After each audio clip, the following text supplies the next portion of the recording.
You have green microbanks and a septum ring, and you're always boiling on the inside. Because you're in a basement and you don't eat enough red meat.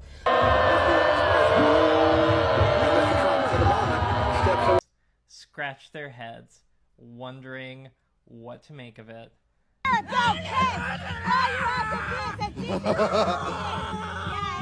1, lazy. 2, the patriarchy. I don't need to hear your story because I lived your story. An unfortunate aspect of our modern world is the ubiquity of toxic chemicals. Many chemicals in our environment can be classified as endocrine disrupting chemicals, meaning they disrupt our hormonal health at some level if we're exposed to them. Endocrine disrupting chemicals, or EDCs as I'll call them, can be found in construction materials, laundry detergents, household cleaners, sunscreens, fabrics treated with flame retardants, plastics, non-organic produce from the pesticides, heavily processed foods that gets leached in from the processing equipment, and soy-based products. A bit of research makes it obvious that if you live in the modern world, you are surely encountering endocrine disrupting chemicals through the materials you touch, wear, and sleep on, the products you put onto your skin, the air you breathe, and the food and beverages you consume. EDCs are a whole other topic on their own, but I'd like to keep this somewhat brief, so go to endocrine.org if you want more information on the topic. Most important to note is that over the last 50 years, multiple markers of fertility and reproductive health have drastically declined. For example, sperm count in Western men dropped 50 to 60% from 1973 to 2011. This trend has accelerated since then.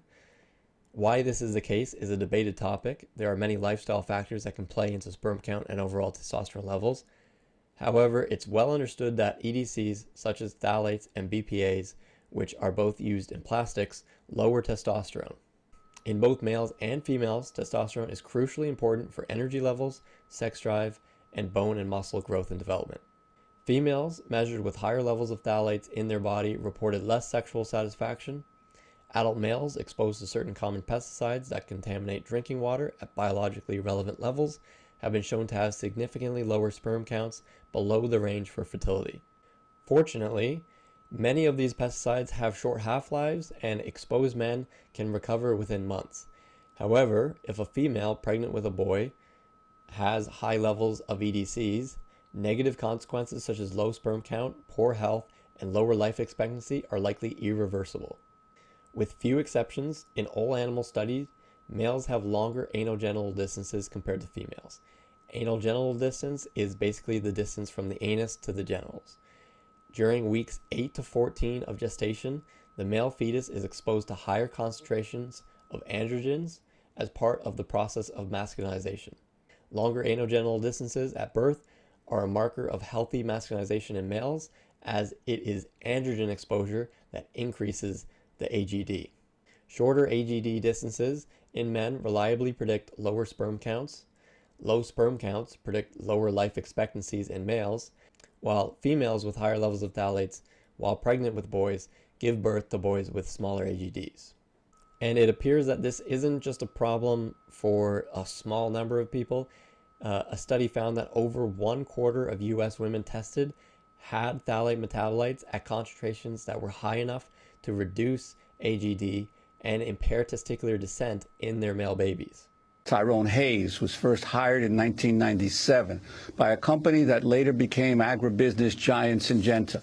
They asked him to study their product, atrazine, a pesticide that is applied to more than half the corn crops in the United States and widely used on golf courses and Christmas tree farms. But after Hayes found results that the manufacturer did not expect, that atrazine causes sexual abnormalities in frogs and could cause the same problems for humans, Syngenta refused to allow him to publish his work. Atrazine-exposed males were both demasculinized, which is to say chemically castrated, and completely feminized as adults. 10% of the exposed genetic males developed into functional females that copulated with unexposed males and produced viable eggs.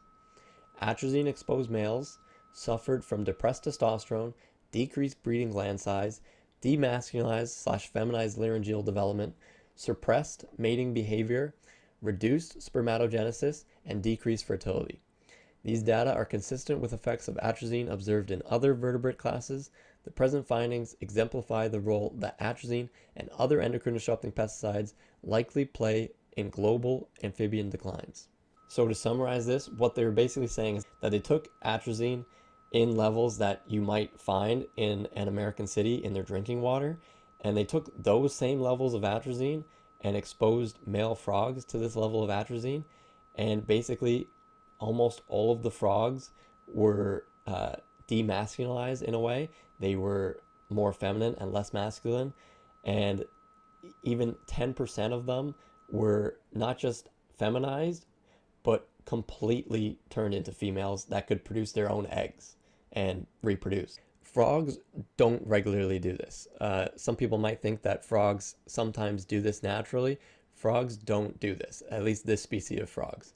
They don't naturally change from male to female, and this is something that is definitely concerning. Do you understand that? Dr. Hayes has since begun and initiated scientific work studying atrazine in other animals, including humans. Unfortunately, the evidence points towards atrazine having similar effects on vertebrate animals, including humans. Atrazine's toxic effect is an increase of aromatization of testosterone into estrogen, resulting in higher estrogen levels and lower testosterone levels. What this means is that basically atrazine increases the rate at which testosterone is turned into estrogen. This naturally happens at a low rate in males, but atrazine increases the rate, so it basically lowers testosterone while increasing estrogen in males.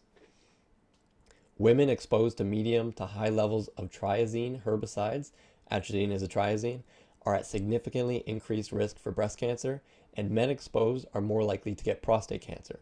Higher estrogen levels exacerbate cancer and tumor growth.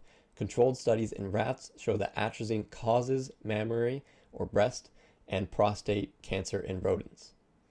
So we have both the epidemiological evidence in humans, and then we also have the direct cause with the controlled studies in animals, because obviously you can't do the controlled studies poisoning humans. I believe it's reasonable to predict that the increase in environmental EDCs is a cause of the declined reproductive health in our population, and is also possibly a contributing factor behind the massive increase in rates of people identifying as LGBTQ. If this were the case, I would predict that transgender people who are not taking exogenous hormones are actually more likely to have lower testosterone levels than the average of their biological sex, and I'd predict this for both males and females. I would predict that this would be accompanied by the associated effects of low testosterone, which are lower energy levels, lower sex drive, lower lean body mass percentages, lower bone mass percentages, increased anxiety, increased depression, decreased mood, decreased focus, and decreased motivation. EDCs and how they affect testosterone and fertility is typically viewed as a problem for male health and fertility. However, it may be just as large of a problem, if not larger, for female health. Females typically have about 1/10 of the amount of testosterone as males do, but they still actually have more testosterone than they do estrogen. So testosterone is a very important hormone for females too. It's quite possible that by having a lower baseline of testosterone to begin with, females might be at even greater risk of ill health from testosterone lowering chemicals that further lower the testosterone. And to make matters worse, there's also evidence of EDCs commonly used in agriculture that have an anti-estrogenic effect, leading to defeminization in aquatic species and consequently reducing female fertility in these animals. So overall, things don't look good. Speaking about sex steroid hormones connects us back to the first nutrient discussed.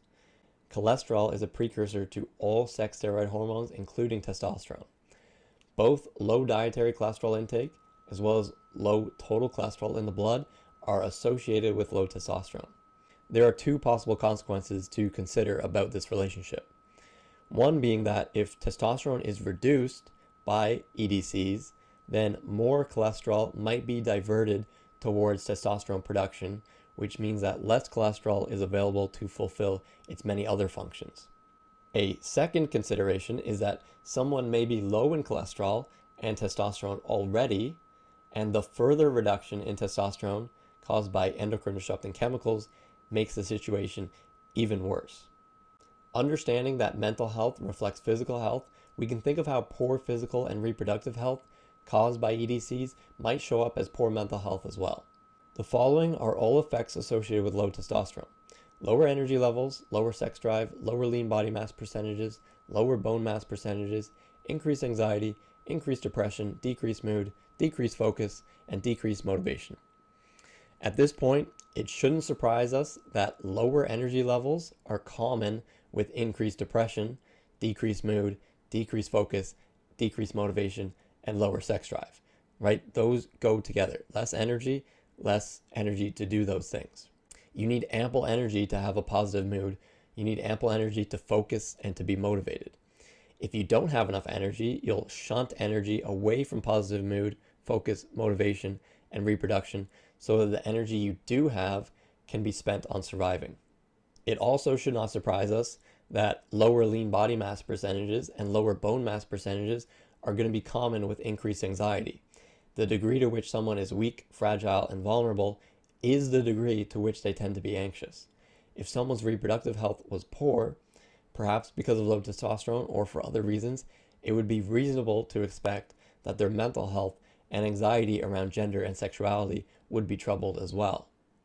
EDCs certainly play a role in the mental and reproductive health epidemic and are a likely explanation for why there has been an increase in rates of anxiety manifesting around gender and sexuality. I don't like them putting chemicals in the water.